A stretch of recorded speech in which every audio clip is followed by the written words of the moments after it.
we are back to our series called On the Flip Side, where we have been talking about the many different ways that God has flipped our lives upside down.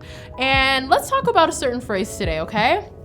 The phrase good enough. It doesn't always have the best reputation when you think about it. Like if you said a project's good enough, most likely you might just settle for something that's like half done, low quality. But of course in life, when we think about it, there are some things we definitely don't want to settle for just good enough. Like let's think about a gymnast, for example, okay? They're doing their flips, they're getting halfway through, and imagine if they're just like, I'm halfway, that's good enough. If they decided to kind of give up halfway through the flips, they'd probably end up on the ground and in quite a lot of pain when we come to think about it. And there are some times, like kind of like in the middle of a flip, where your goal should probably be a little bit better than just good enough. But we can't always be amazing at everything, always giving 100% of our efforts, or go hard all the time when we think about it. Unless we could. What do you guys think? When do you think it's okay to settle for good enough? I'm sure we've all had our moments where we could think about the different efforts we've put into something or are working on doing, but we kind of decided not to do, whether it be homework, maybe cleaning, practicing an instrument, or just having difficult conversations. We often have to make decisions about things, and there's quite a bit of effort that we need to put into those things. So when we think about it, how do we make those decisions? How do we decide when to give more than what's good enough? And it's one thing to ask these questions about homework and maybe chores or even hobbies, but what about the things that are much more important, like our relationship with God, maybe our relationship with each other, the people that we're becoming? Whether you guys are people who tend to do the bare minimum, or maybe you find yourself doing just a little bit too much sometimes, I know sometimes I can relate, Jesus has something to say about the power to flip the perspective on what is good enough and flip that upside down. When it comes to following Jesus, we probably all have these different ideas about what is good enough versus what is doing the most to follow Jesus.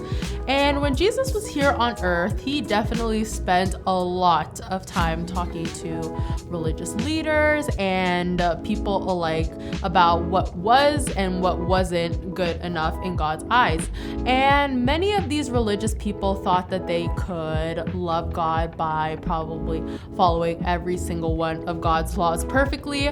And when it came to following those laws, doing the bare minimum wasn't good enough for them. They were definitely committed to following as many laws as possible and as perfectly as they could.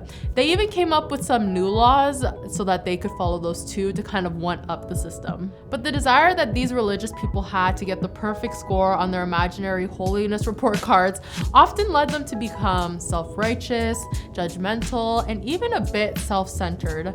And if you had asked them how much effort they put into pleasing God, I'm pretty sure they would have said, definitely, we're doing the most. And that's why some of Jesus' words were so shocking to them.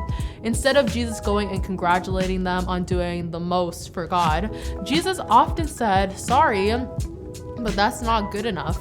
And in one portion of Jesus' famous Sermon on the Mount, he helped them see that by first quoting the laws that they were so proud about following, and then kind of taking it a bit of a step further. Let's see and read what it says in Matthew together.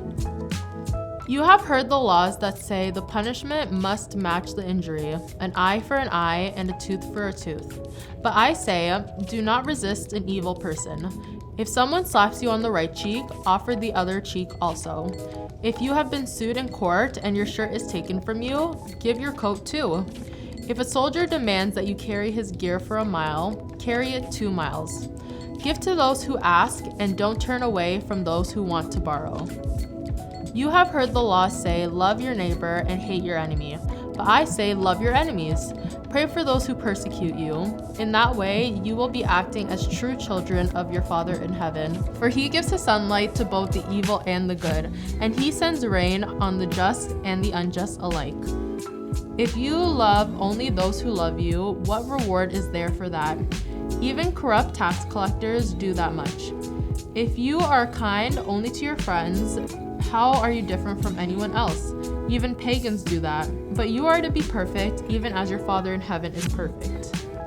The religious people of his day thought that they were definitely doing the most by following their religious rules perfectly, but they were actually missing the whole point of what God wanted them to do, and that was to love. The religious leaders sometimes accused Jesus of disrespecting God's law when Jesus didn't always follow God's laws exactly in the way that they were expecting him to. But instead, Jesus didn't come to throw away the law that God had given. Instead, he came to clarify what the heart and the intention was behind God's law. And also to help his followers understand the shift, Jesus needed to actually flip their understanding completely upside down. And before these examples, Jesus gave them even more. He listed law after law, saying that you think that you're doing the most by following all of these laws, but actually, it's not good enough if you're not doing it all with love. Jesus didn't just command us to show love, mercy, kindness, and grace to each other. Jesus went first by going above and beyond for you and for me, and he didn't do the bare minimum. He gave us everything that we needed, and now he invites us to extend that exact same love to others. And through his words and his example, Jesus totally flipped our understanding of what good enough looks like. When I was younger, there was this person I wasn't the closest with, but I also didn't want to have like beef with them because we've been on and off friends. So there was this point in my life where I was like, you know what? I'm just gonna say hi to them. Every single time I see them, I'm gonna say hi so I can at least say like, hey, you can't be mad at me. I always say hi to you, kind of like hold something against them in a sense. But if I'm being honest, in this situation, I was definitely doing the bare minimum with them. I kind of did what I thought was good enough. I certainly didn't walk that second mile for them, kind of like Jesus would have done. And as a result, I missed out on some important things. If I had decided to do more with this person and just did more than what was good enough, I wondered how we could have grown in the process as friends. I wonder if our relationship could have turned out differently if I didn't want to just do the bare minimum of saying hi to them in the halls and that's all. And I wonder what God would have taught me along the way as I did that. And I wonder if there's some of you guys here who might be struggling to love somebody right now.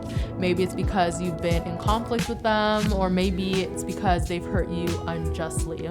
But before we go any further today, I just wanted to talk specifically to those of you who might be listening to me today that are struggling to love somebody who has been hurting, abusing, bullying, or even just making you feel unsafe. If you have somebody in your life that's harming you, Jesus is not telling you to let them continue harming you. He's not telling you to ignore or cover up what they've done, and he's not telling you to continue to put yourself in danger by doing the kind, generous, or loving things for them.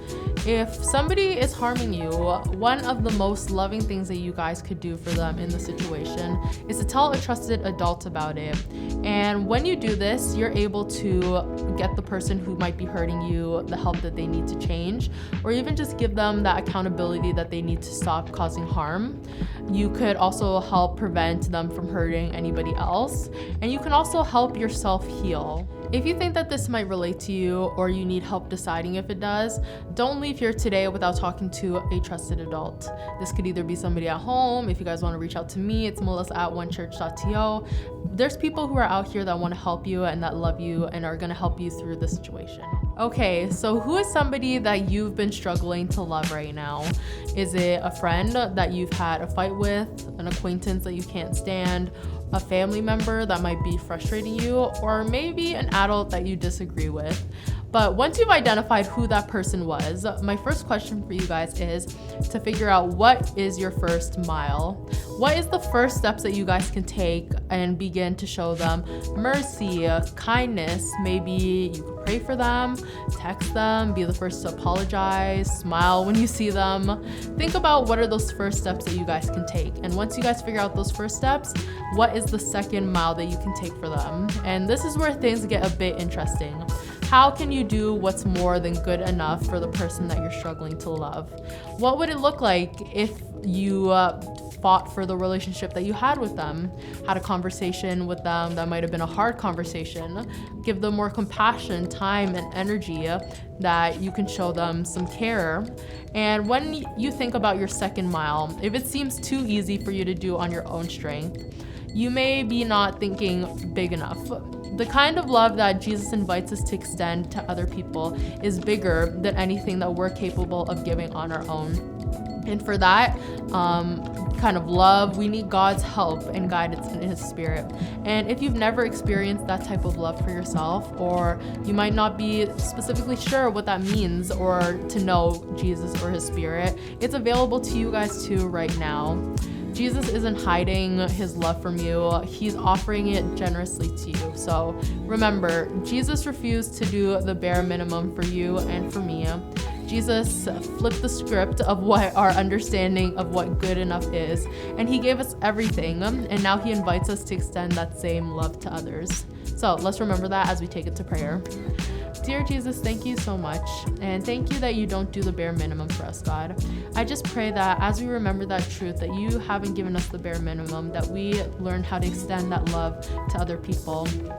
Even though it might feel hard and it might feel like we're flipping the script and what our understanding is of what we should be doing, I just pray that we continue to remember that we should go the extra mile for the people that might be harder to love, Lord God. So I pray that we practice that this week. In Jesus' name, amen. Thank you guys for joining me, and we are going to wrap up the series next week for our last week of On the Flip Side. See you guys.